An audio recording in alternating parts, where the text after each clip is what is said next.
নমস্কাৰ দৰ্শকসকল আপোনালোক সকলোকে অমূল্যবাণীলৈ স্বাগতম জনাইছো।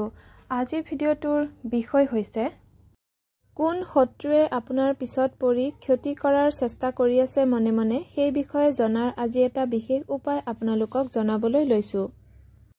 এই কেদিন মোৰ ওচৰলৈ কেইবাটাও ফোন আহিছিল যে তেওঁলোকৰ ঘৰত কোনোবা এজন মানুহ অহাৰ পিছতেই ঘৰখনত অমংগল হ'বলৈ আৰম্ভ হৈছে।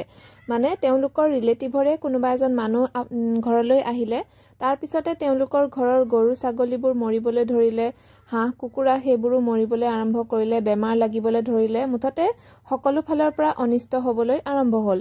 এতিয়া আপোনালোকে জানিব পাৰিব আজিৰ এই উপায়টোৰ সহায়ত সেই মানুহজনে প্ৰকৃততে কিবা কৰিছেনে নাই কৰা।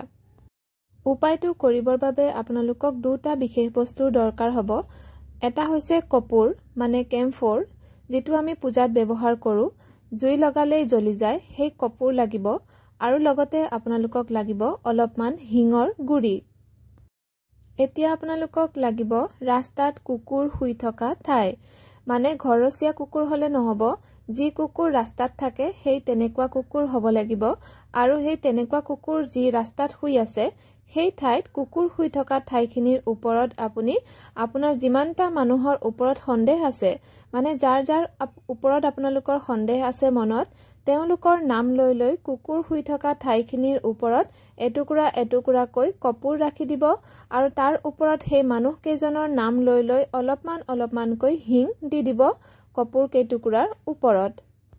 এতিয়া আপুনি হিং দিয়াৰ পিছত কপুৰ কেইটুকুৰা জ্বলাই দিব, আৰু তাৰ পিছত আপুনি খবৰ ল'ব যাৰ যাৰ ওপৰত আপোনাৰ সন্দেহ আছিল তেওঁলোকৰ ওপৰত পিছদিনাখন আপুনি খবৰ ল'ব পাৰে, বা আপুনি 3 দিনৰ ভিতৰত খবৰ ল'ব, আৰু দেখা পাব যিজন শত্ৰুৱে আপোনাৰ পিছত পৰি আছে বা আপোনাৰ ক্ষতি কৰিবলৈ চেষ্টা কৰিছে তেওঁৰ খুব বেয়াকৈ জ্বৰ উঠিব, আৰু এই জ্বৰ 3-4 দিন থাকিব আৰু জ্বৰ কমাটো দিগদাৰ হ'ব। তো তেতিয়া আপুনি গম পাব যিজনৰে জ্বৰ উঠিছে সাংঘাতিক, তাৰ মানে তেওঁৱে আপোনাৰ শত্ৰু আৰু আপোনাৰ ক্ষতি কৰিবলৈ চেষ্টা কৰিছিল। আৰু যিসকলৰ জ্বৰ নুঠে তাৰ মানে তেওঁলোক নিৰ্দোষ হয় আৰু আপোনাৰ কোনো ক্ষতি কৰিবলৈ চেষ্টা কৰা নাই। উপায়টো বৃহস্পতিবাৰৰ বাদে অন্যবাৰে কৰিব, আৰু আনে নেদেখাকে কৰিব, যিকোনো সময়তেই কৰিব পাৰে। দৰ্শকসকল আজিৰ ভিডিঅ'ৰ ইমানতে সামৰণি মাৰিছো। ধন্যবাদ।